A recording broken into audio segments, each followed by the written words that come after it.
मैं समय हूँ। यदा यदा हि धर्मस्य ग्लानिर्भवति भारत अभ्युत्थानं धर्मस्य तदात्मानं सृजाम्यहम्। विनाशाय च दुष्कृतां धर्म संस्थापनार्थाय युगे युगे।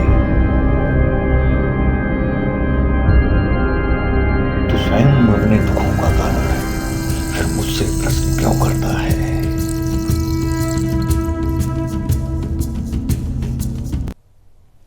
श्री राधे श्री राधे श्री राधे।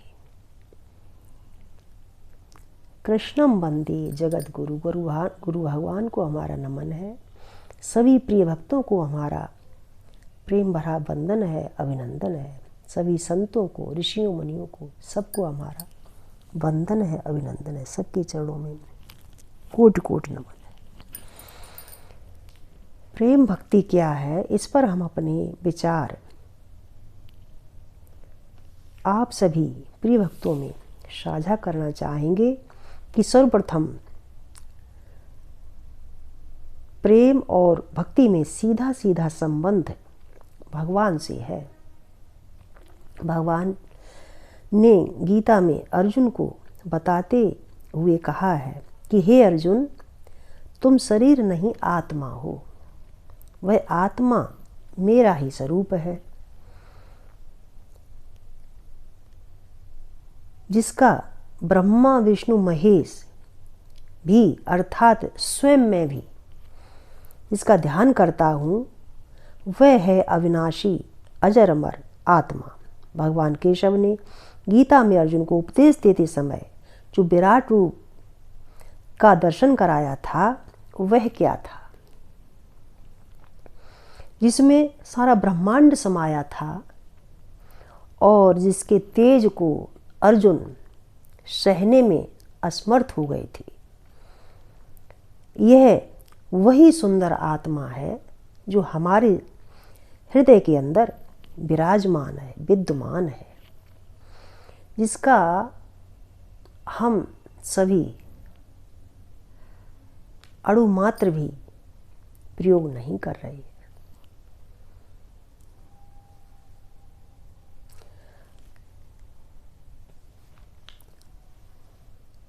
और उसकी शक्ति जो हमारे अंदर आत्मा विराजमान है, उसकी शक्ति, प्रेम, उसका आनंद की कोई थाह नहीं है। अर्थात उसके आनंद का हम सभी वाणी से व्याख्या नहीं कर सकते। यह वही सुंदर आत्मा हमारे अंदर विराजमान है, जो अखंड है, अजर है, अमर है, अविनाशी है, जिसका कहीं आदि मध्य और अंत नहीं है। अर्थात इस आत्मा का आनंद मन वाणी से परे है।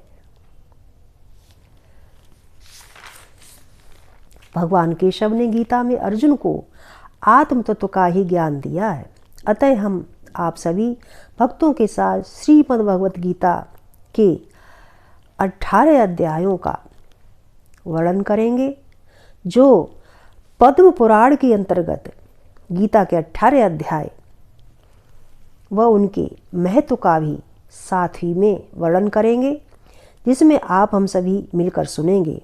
इसमें प्रथम अध्याय भाग 1, इसके अंतर्गत 47 श्लोक हैं और इन श्लोकों की व्याख्या हम हिंदी में सुनेंगे और इसके महत्व को भी सुनेंगे।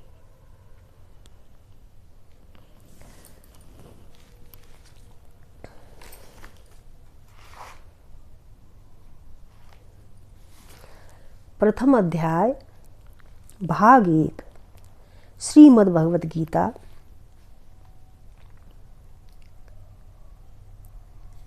धृतराष्ट्र उवाच। धर्म क्षेत्रे कुरुक्षेत्रे संवेता युत्सवा मामकाः पांडवाश्चैव किम कुर्वत संजय।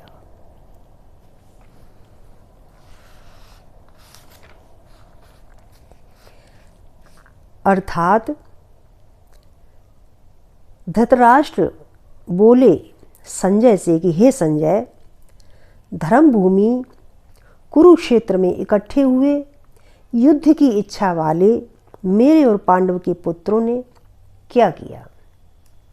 इस पर संजय ने जवाब दिया। संजय बोले, उस समय राजा दुर्योधन ने व्यूह रचना युक्त पांडवों की सेना को देखकर और द्रोणाचार्य के पास जाकर के यह वचन कहा कि दुर्योधन ने व्यूह रचना देखी और पांडवों के पास जाकर के पांडव सेना देखी और द्रोणाचार्य जी के पास गए और उनसे कहा कि हे आचार्य, आपके बुद्धिमान शिष्य द्रुपद पुत्र धृष्टद्युम्न द्वारा व्यूहाकार खड़ी की हुई पांडव पुत्रों की इस बड़ी भारी सेना को देखिए। इस सेना में बड़े बड़े धनुषों वाले युद्ध में भीम और अर्जुन के समान बहुत से सूरवीर हैं, जैसे सात्ययिक और विराट तथा महारथी राजा द्रुपद और धृष्टकेतु, चेकितान तथा बलवान काशीराज, पुरुजित, कुंती भोज और मनुष्यों में श्रेष्ठ शैव्य और पराक्रमी युद्धामन्यु तथा बलवान उत्तमौजा, सुभद्रा पुत्र अभिमन्यु और द्रौपदी के पांचों पुत्र, ये सभी महारथी हैं। हे ब्राह्मण श्रेष्ठ, हमारे पक्ष में जो भी प्रधान हैं उनको भी आप समझ लीजिए।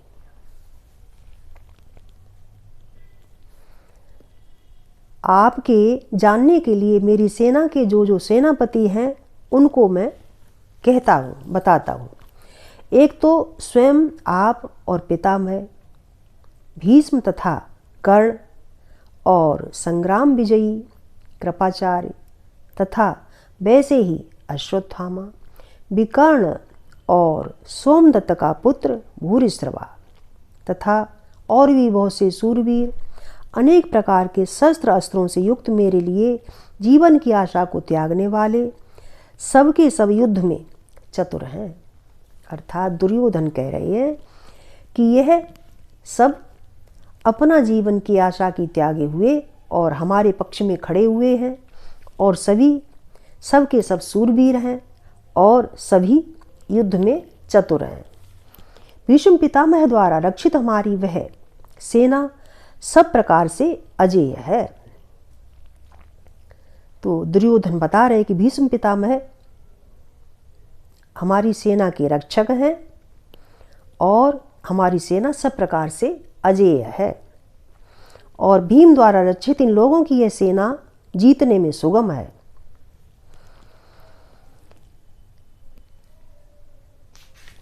इसलिए सब मोर्चों पर अपनी अपनी जगह स्थित रहते हुए आप लोग सबके सभी निस्संदेह भीष्म पितामह की ही सब ओर से रक्षा करें। इधर दुर्योधन कह रहे कि आप सभी लोग निस्संदेह भीष्म पितामह की सब ओर से रक्षा करें। इस प्रकार द्रोणाचार्य से कहते हुए दुर्योधन के वचनों को सुनकर कौरवों में वृद्ध बड़े प्रतापी पितामह भीष्म ने उस दुर्योधन के हृदय में हर्ष उत्पन्न करते हुए और उच्च स्वर से सिंह की नाद के समान गर्ज कर शंख बजाया। तो सबसे पहले भीष्म पिता ने शंख बजाया, उसके उपरांत शंख और नगारे तथा ढोल, मृदंग और नृसिंग आदि बाजे एक साथ ही बजे और उनका वह शब्द बड़ा भयंकर हुआ। उसके अनंतर सफ़ेद घोड़ों से युक्त उत्तम रथ में बैठे हुए श्री कृष्ण भगवान महाराज और अर्जुन ने भी अलौकिक शंख बजाए। उनमें श्री कृष्ण महाराज ने पांचजन्य नामक शंख बजाया और अर्जुन ने देवदत्त नामक शंख बजाया। भयानक कर्म वाले भीमसेन ने पौंड्र नामक शंख बजाया। कुंती पुत्र राजा युधिष्ठिर ने अनंत विजय नामक शंख बजाया और नकुल तथा सहदेव ने सुघोष और मणिपुष्पक नामक शंख बजाई।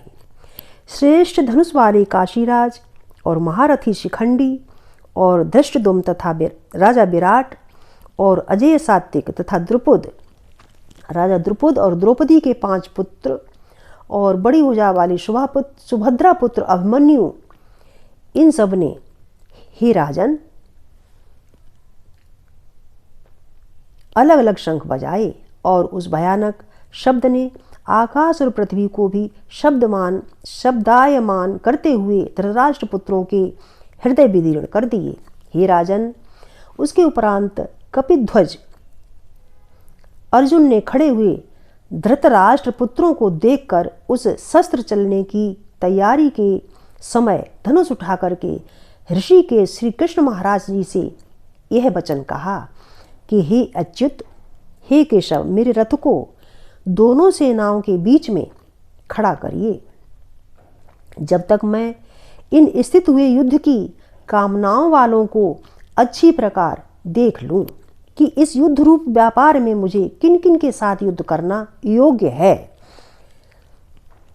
दुर्बुद्धि दुर्योधन का युद्ध में कल्याण चाहने वाले जो ये राजा लोग इस सेना में आए हैं, उन युद्ध करने वालों को मैं देखूंगा। संजय बोले कि हे धृतराष्ट्र, अर्जुन द्वारा इस प्रकार कहे हुए महाराज श्री कृष्णचंद्र ने दोनों सेनाओं के बीच में भीष्म और द्रोणाचार्य के सामने और संपूर्ण राजाओं के सामने उत्तम रथ को खड़ा करके ऐसे कहा कि हे पार्थ, इन इकट्ठे हुए कौरवों को देखो। उसके उपरांत प्रथापुत्र अर्जुन ने उन दोनों ही सेनाओं में स्थित हुए पिता के भाइयों को, पितामहों को, आचार्यों को, मामों को, भाइयों को, पुत्रों को, पौत्रों को तथा मित्रों को, ससुरों को, सुहृदयों को, सभी को देखा।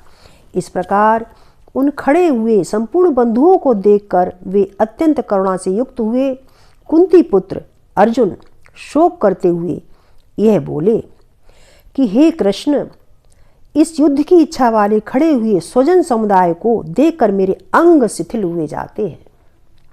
अतः अर्जुन अपने स्वजनों को देख करके अर्जुन का शरीर शिथिल हो गया और मुख सूखा जाता है और मेरे शरीर में कंपायमान हो रहा है, रोमांच होता है तथा हाथ से गांडीव धनुष गिरता है और त्वचा भी बहुत जलती है तथा मेरा मन भ्रमित सा हो रहा है। इसलिए मैं खड़ा रहने में को भी समर्थ नहीं। हे केशव, लक्षणों को भी विपरीत देखता हूँ तथा युद्ध में अपने कुल को मार करके कल्याण भी नहीं देखता। हे कृष्ण, मैं विजय नहीं चाहता और राज्य तथा सुखों को भी नहीं चाहता। हे गोविंद, हमें राज्य से क्या प्रयोजन है अथवा भोगों से और जीवन से भी क्या प्रयोजन है, क्योंकि हमें जिनके लिए राज्य, भोग और सुख आदि की इच्छा है और वे ही यह सब धन और जीवन की आशा को त्याग कर युद्ध में खड़े हुए हैं, जो कि गुरुजन, ताऊजन, चाचे, लड़के और वैसे ही दादा, मामा, ससुर, पोते, साले तथा सभी संबंधी लोग हैं। इसलिए हे मधुसूदन, मुझे मारने पर भी अथवा 3 लोक के राज्य के लिए भी मैं इन सबको मारना नहीं चाहता हूँ। फिर पृथ्वी के लिए तो कहना ही क्या। हे जनार्दन, धृतराष्ट्र के पुत्रों को मारकर भी हमें क्या प्रसन्नता मिलेगी? इन आताताइयों को मारकर तो हमें पाप ही लगेगा। इससे हे माधव,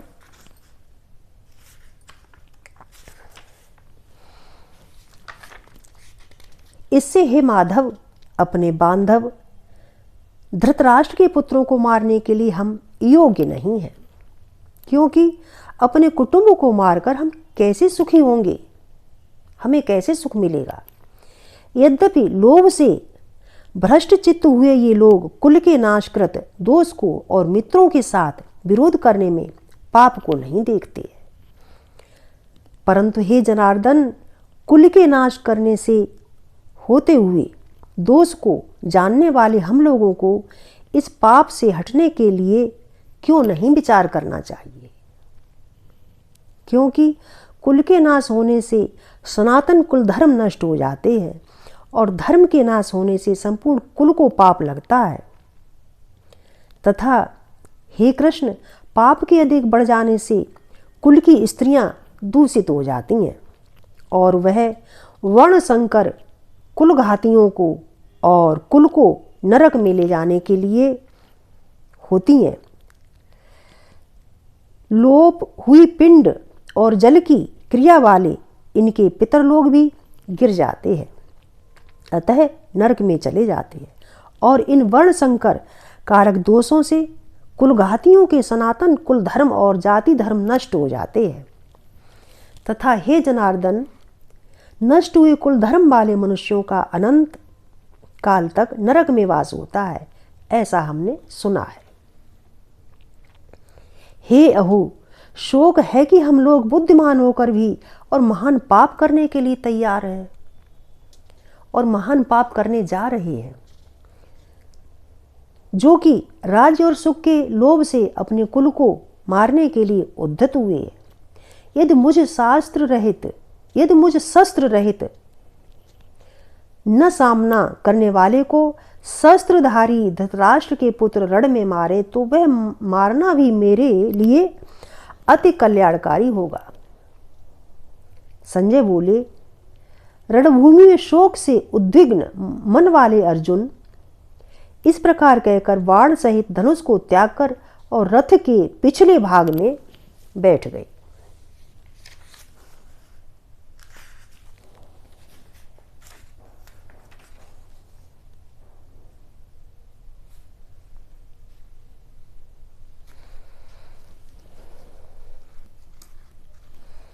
इस प्रकार अर्जुन युद्ध करने को तैयार नहीं है और धनुष बाण नीचे गिरा करके और बैठ गए।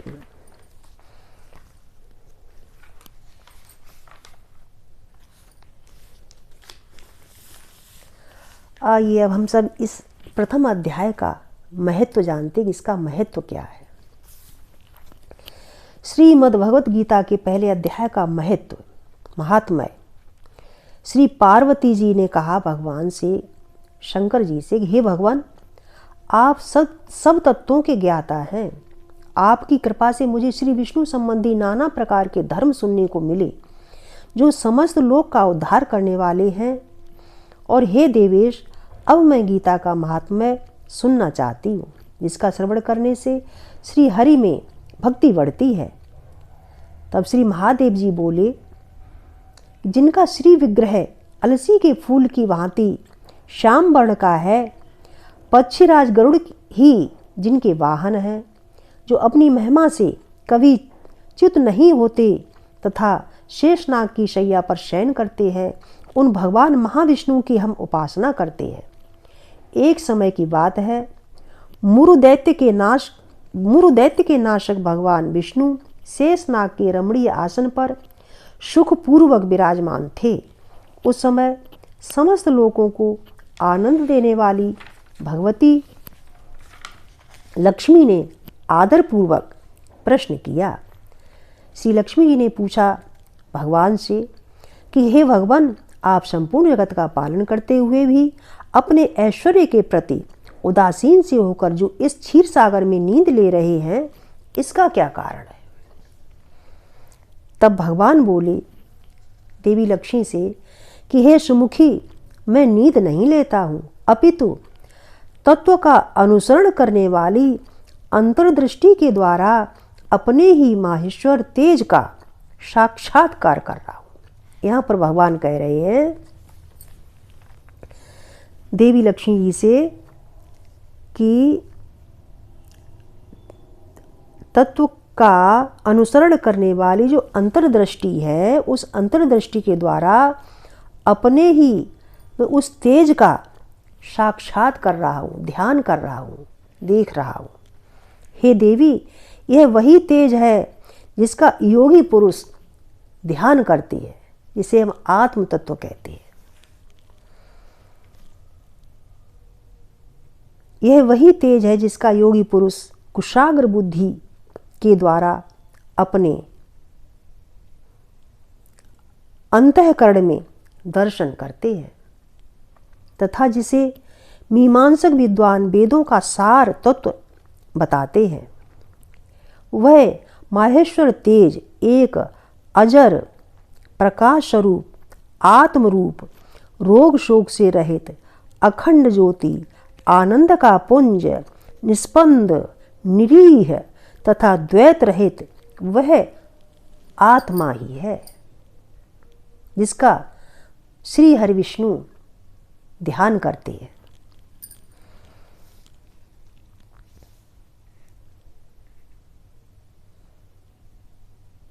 इस जगत का जीवन उसी के अधीन है, मैं उसी का अनुभव करता हूँ। हे देवेश्वरी, यही कारण है कि मैं तुम्हें नींद लेता सा प्रतीत होता हूँ। भगवान विष्णु कह रहे हैं देवी माता लक्ष्मी से कि मैं उस तेज पुंज का ध्यान करता हूँ, आत्म तत्व का ध्यान करता हूँ, और यही कारण है कि मैं तुम्हें नींद लेता सा प्रतीत हो रहा हूँ, नींद लेता सा दिखाई दे रहा हूँ। श्री लक्ष्मी जी ने कहा, हे ऋषिकेश, आप ही योगी पुरुषों के ध्येय हैं। अब लक्ष्मी जी कह रहे हैं कि हे ऋषिकेश, आपका तो योगी पुरुष ऋषि मुनि जन संत सब आपका ही ध्यान करते हैं, आपको ही ध्याते हैं, तो आपके अतिरिक्त भी कोई ऐसा ध्यान करने योग्य तत्व है? यह जानकर मुझे बड़ा कौतूहल हो रहा है। इस चराचर जगत की सृष्टि और संहार करने वाले स्वयं आप ही हैं, फिर ऐसी कौन सी वस्तु है जिसका आप ध्यान कर रहे हैं? आप सर्वसमर्थ हैं। इस प्रकार की स्थिति में होकर भी यदि आप उस परम तत्व से भिन्न हैं तो मुझे उसका बोध कराइए। वो क्या है, ऐसा तत्व कौन सा है? तब भगवान बोले, हे प्रिय, आत्मा का स्वरूप द्वैत और अद्वैत से पृथक भाव और अभाव से मुक्त तथा आदि और अंत से रहित है। अर्थात उस आत्म तत्व का न कभी आदि है, न मध्य है, न अंत है। वो सदैव है, सदा ही है, सदा ही है और सदा ही रहेगी।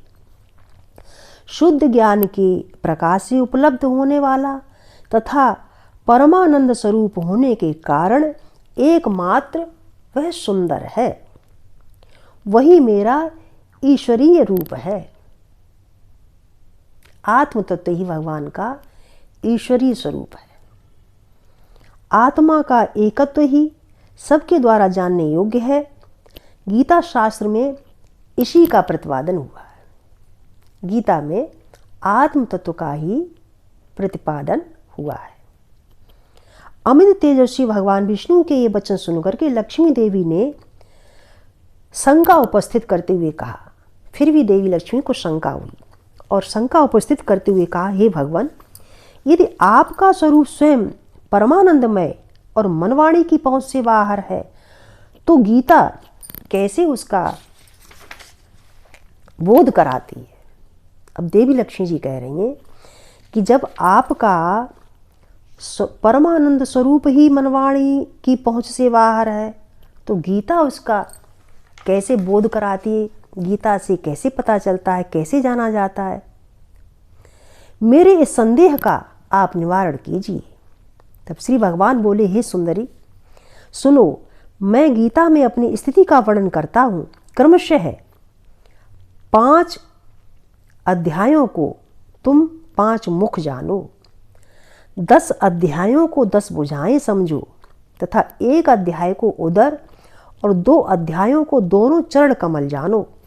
इस प्रकार यह 18 अध्यायों की बांग्यमयी ईश्वरीय मूर्ति ही समझनी चाहिए। यह यहाँ पर भगवान देवी लक्ष्मी जी से कह रहे हैं कि ये गीता में जो 18 अध्याय हैं, ये 18 अध्याय ये साक्षात प्रभु का वांगमय स्वरूप है। यह ज्ञान मात्र से ही महान पातकों का नाश करने वाली है।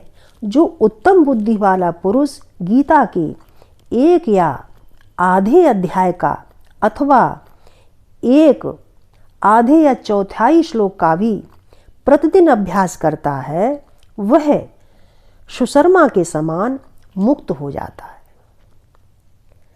अब देवी लक्ष्मी जी ने पूछा भगवान विष्णु से कि हे देव, अब ये सुशर्मा कौन था, किस जाति का था और किस कारण से उसकी मुक्ति हुई।